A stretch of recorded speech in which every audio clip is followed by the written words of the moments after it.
We were making our way home after seeing some family. Seems normal, right? A simple visit, if only that was the case. The visit was just the start of it. The drive home after was when it happened. Some foul nightmare followed us. We weren't to know what it was, but it certainly knew who we were. December 26th, 2012. My family and I were driving down south from Preston after what had originally been such a heartwarming stay at my grandparents' over Christmas break. Don't you guys think Granny was acting a little strange? My dad suddenly blurted out. We had been sitting in the car for just over 3 hours, so it was incredibly odd for him to just come up with that out of nowhere. My mom replied with nothing more than, I guess. Why'd you say that? Her voice perked up out of curiosity, looking intensely into my dad's eyes, almost trying to find an answer in his pupils. No, it was just that he paused for a moment, hesitating, choosing his words carefully. It's just what she said to me. It was a bit weird, and it kind of put me off driving home. His face looked grimaced, contorted into a stern look, his eyes glaring at the road ahead. It was incredibly dark outside, and there was little to see apart from the wasteland of road and the old lamppost every now and then. Though slightly on edge myself now, I still leaned in to find out more what my gran had said to my father. Well, go on then, Harry. You may as well tell me. And it can't be that bad considering she's just a sweet old lady. My dad, Harry, didn't even blink. His mouth simply quivered momentarily until finally he spoke. It was the night before we left. You and George were upstairs getting him ready for bed, and I was still in the chair asleep. When I stood up to come join you two, Grandma walked in with this wicked-looking grin on her face, directing it heavily towards me. I tried telling her that I was going to bed, but her grin bewitched me, so I sat down, thinking she would tell me what was up, but she just stood there, glaring at me with a goddamn smile. I hated it, but my body wouldn't move. I take it my nerves were frozen out of panic, but nothing prepared for me from when she suddenly stopped smiling, opened her mouth, and in this low growl of a voice, spoke the words, "Watch the roads tomorrow, Harry. I hear that most crashes happen late at night. What a shame it would be for your lovely wife and son to die as a result of one. Death is such a confusing concept, isn't it, Harry? I wish we could all experience it, just to know what the other side is like, or at least for the rest of you." I sat there, trembling in terror at her abrupt finish, leaving the both of us in pure silence. I was so unbelievably petrified. I didn't know how to react. I left as soon as I could, her evil grin seeming to follow me upstairs. My heart was so tightly clasped at the hands of fright that I had to sit back and stop myself from collapsing between the two front seats my parents were in. My mom, on the other hand, looked pale as death. Her humorous laughter had suddenly evaporated, and what was left didn't seem to match her usual personality at all. "Okay, Harry, don't be so silly. You know your mother wouldn't act in such a way. She has the soul of an angel. You might have been dreaming." My mom tried to calm down the atmosphere in the car, but the vacancy of meaning in her words did little to secure their bewildered mental stability, which I could practically see draining onto the floor below. It was at that moment my dad finally turned his head for a split second to try to give my mom a comforting look. That's when the lights on the road disappeared. We had been driving for several miles down a smaller road that was going to lead onto the motorway. The journey took us through miles of country, and the quality of lampposts had been gradually declining the further we drove along, until eventually we reached the point where the gradual decline became a plummet, and we were left with practically no light, aside from the faint glow of my mom's phone screen facing upwards of the seat next to her.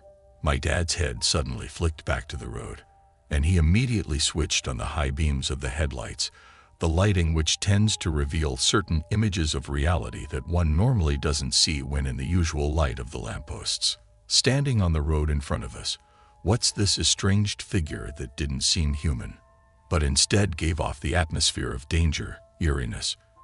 And that's when all three of our eyes connected with its ominous glare. The wheels of the car twisted, at a 90-degree rotational turn that threw us straight into a dirt ditch parallel to the position of which the creature stood. My dad slammed his foot down into the bridge to avoid us, smashing straight into the line of trees covering the rim of the ditch. The three of us sat quietly in that ditch for several minutes. We were paralyzed with fear and could sense something walking down towards us. There was a faint rumble in the ground, as bits of dirt scattered down towards us, notifying us of another presence.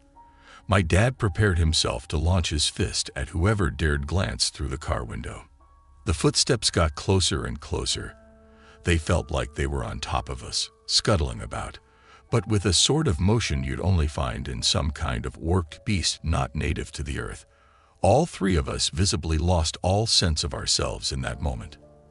That terror engulfed each one of us in its faint, horrific grip until I eventually turned my head. Standing there, staring through my window, was a random person waving at us to get our attention. My dad slightly rolled down the window to hear him. "Hey there, you folks all right?" The man asked kind-heartedly. Our fears were subsiding. This man seemed friendly, and we stepped out shortly after explaining what happened. My dad had to ask it though. "Hey man, I have to ask you, what were you doing standing in the middle of the road in the middle of the night?" We all stared at him inquisitively as we were waiting for a tow truck to come along. "Standing in the middle of the road?" "No sir, I was driving behind you when I saw you guys suddenly swerve off into the ditch. I was too focused on the crash that I never looked what was on the road before I got out to come help you."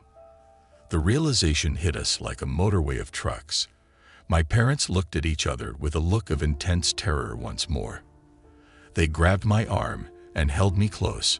The thing or the person that caused us to swerve was still a mystery, and to be honest, we felt far from being safe. We didn't want to stay there any longer. The tow truck came about an hour later, and the man who helped us said his goodbyes and drove off. As we sat in the tow truck whilst our car was hauled out of the ditch, all three of us were glaring back at the spot the creature once was. Granny's ominous words and horrifying figure of the creature haunted us throughout our entire journey back home.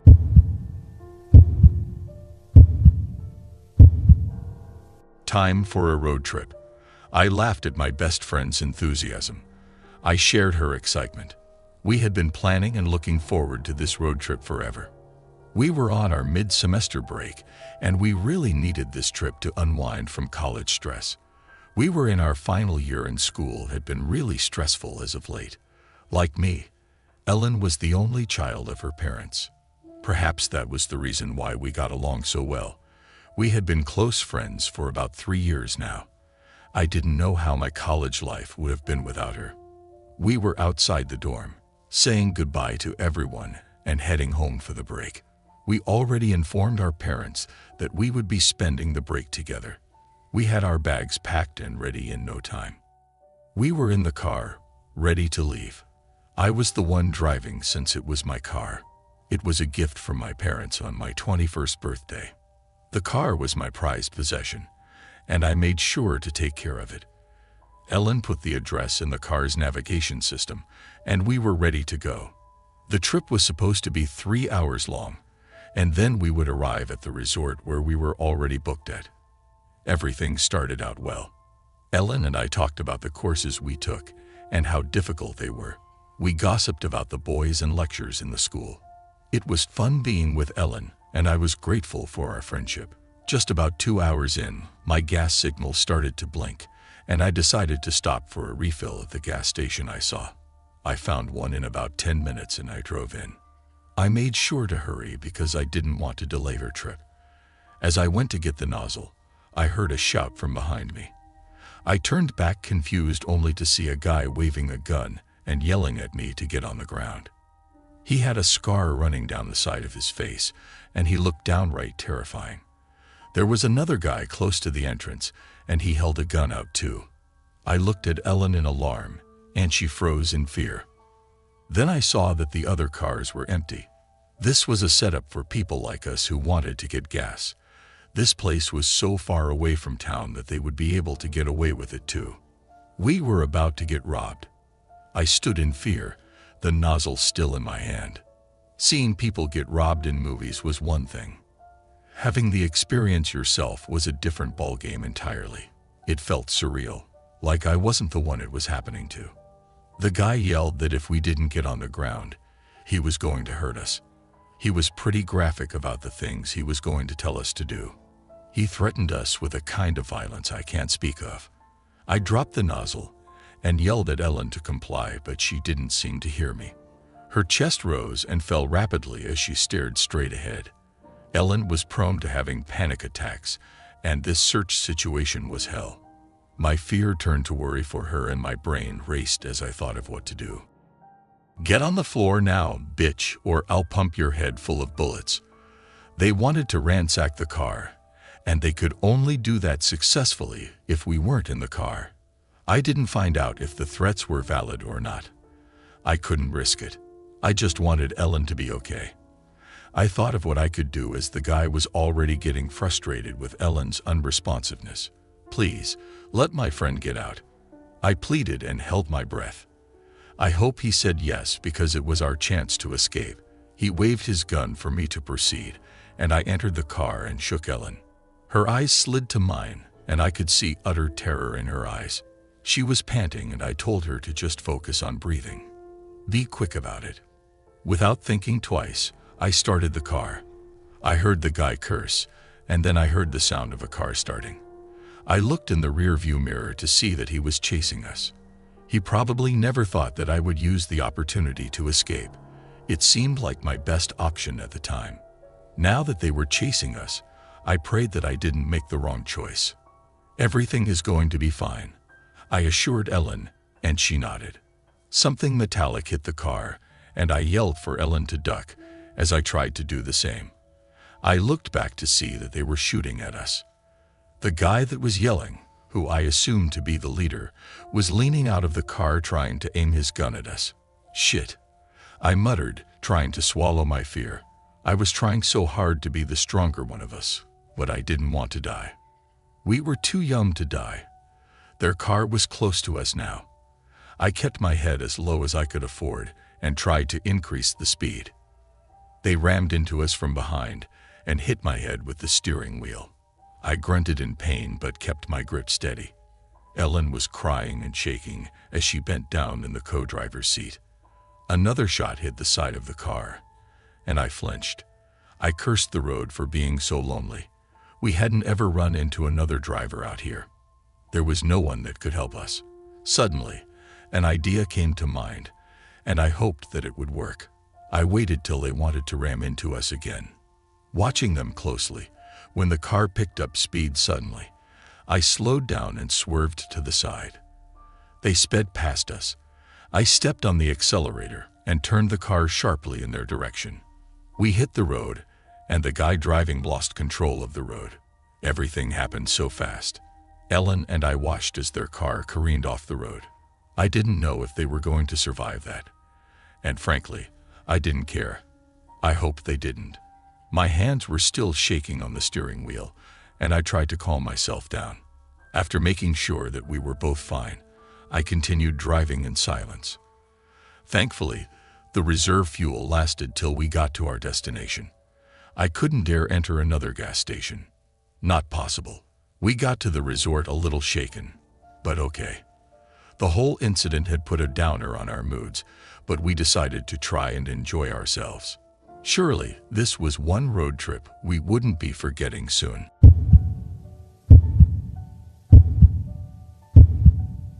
The pending dinner didn't have anything to do with the joy that illuminated my heart the moment I woke up that morning.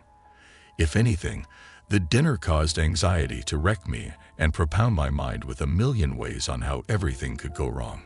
My lungs constricted at the thought of the 20-year-long routine. If only I could put a stop to it. The joy had more to do with the birthday of my only daughter, Emma, and the chance to see her again. It sprung me out of bed faster than my alarm tone and into the bathroom. I didn't want to conclude that the reason for my happiness was her freedom and the chance to see her more often than her mother, my ex-wife Michael, permitted while she was under her jurisdiction. An umbrella that Emma could walk out of if she so wished. Maybe it was Thanksgiving, and I would be in my ex-wife's apartment once again. It didn't matter. My daughter was turning 18, and I wanted to look my best. My preparation was on the extra level. I took careful measures to choose my shirt and the color of the suit. It needed to be to the liking of Emma, my precious baby girl forever, the only good thing that came out of my 10-year-old relationship with Michael. It wasn't long before I stepped out of the house into my newly purchased car and started my journey to the other side of town. I didn't want to admit it, but I bought the new car to impress Emma. Sometimes I hoped that she would recognize that I was richer than her mom and choose me, especially now that the ball was in her court. It was sly, but I loved her, and I couldn't risk thinking that if she spent too much time with her mom, she would become like her. Michael wasn't always someone I wanted to avoid. She was a sweet soul, a woman I fell in love with, the woman I could swear I would live the rest of my life with. But all that changed when she opened up a side of mine that I had never encountered in my whole life. A dark side that swelled in anger and swam in pushing blame. A part of me that she opened one Thanksgiving 10 years ago. I pushed my thoughts aside as I arrived at the apartment. Emma lived in with Michael a couple of hours later. The one who rushed to open the door for me and throw me into a longing hug was Emma. Even though Michael was not in sight, I could smell her jealousy and the tantalizing smell of delicious steaming soup that filled the atmosphere. I could hear her grunt when I pecked Emma on her cheek and ran my fingers through her hair. How I loved her dearly. She helped me into the house, collecting the basket of dessert I brought along. That part of the Thanksgiving dinner was mine to decide. It had always been mine to decide. Michael appeared from the kitchen a few minutes later, plastered a fake smile between her cheeks, and mumbled a hi and a quick hug before she disappeared again. Emma shrugged at the behavior, but didn't stop the gist about the birthday gift her current boyfriend sent to her for her birthday. If anything, I was glad that my daughter loved me nonetheless, and found me worthy enough to listen to the teeny-weeny details of her life. Michael interrupted us later when she requested that we set the table and get prepared for dinner. Emma rushed to the kitchen to help with the servings while I arranged the dining table and also placed the centerpiece with carefulness. Some minutes later, we were seated around the table, turkey in the middle, Emma's birthday cake by the side, and the other side dishes. It was easy to tell that Michael was well behaved because it was Emma's birthday. In previous times, she was bound to have found something wrong with the centerpiece or my dessert, or anything at all as long as it caused a misunderstanding or a fight. I could never understand why she invited me for dinner every year even after we divorced. I could never understand why I still honored the invitation even after 8 years. But I was glad that the day was different, that she chose silence over anger, pride, or whatever it was. I was glad that she honored her daughter's day. But that gladness didn't hold water for long. The moment I took a spoon from the soup placed in front of me, I knew trouble was bound to occur. Déjà vu was never wrong. Michael messed up the recipe in my bowl. I spewed the soup back into the bowl. Michael chuckled, and Emma looked up, puzzled. "You did it on purpose, didn't you?" I said. But she hummed and continued to eat quietly from her plate, slicing through her food like someone who had no worries at all. My anger took the best of me, and I was holding her by the neck. Emma jumped out of her chair. The next few minutes passed in a frenzied haze with the two of us, Michael and me, shouting at the top of our voices, reminding ourselves of why we weren't supposed to be together. At that point, we totally forgot that we were ruining the special day of our daughter until her sobs and screams grew louder than ours. Shame washed through me, and anger split through my eyes as Michael shouted that it was all my fault and I shouldn't have come. Of course, the whole neighborhood had witnessed our fight, like they did every Thanksgiving. The same way we started 10 years ago, before we divorced when Michael made a mistake with the Thanksgiving soup, but claimed she wasn't the one. I looked at my red-eyed daughter and venom-eyed ex-wife. I picked up my car keys and retreated, leaving the house for them. Whether it was Michael's mistake or not, it was mine for showing up just because I was invited. Emma didn't deserve for her day to be ruined. I ignited the engine of my car and disappeared into the middle of the road back to my house. I wasn't far gone when my phone began to ring. Emma's call for help sent me speeding back toward the apartment, but I was late. I should have known from how eerie it felt the moment I parked in front of the apartment again. I rushed into the house, and I couldn't believe my eyes. Emma and Mikkel were in the house, tied by the legs up to the ceiling. Blood dripped from their hanging necks that faced the ground. I stood in shock and didn't know when police officers entered the apartment. They cuffed my hands and dragged me out of the house while I processed the death of my ex-wife and only daughter. Although I was released a few days later, when the officers confirmed that I was not in the neighborhood at the time of death, their murderer was never caught, and I wake up with the image of their bizarre bodies in my head forever.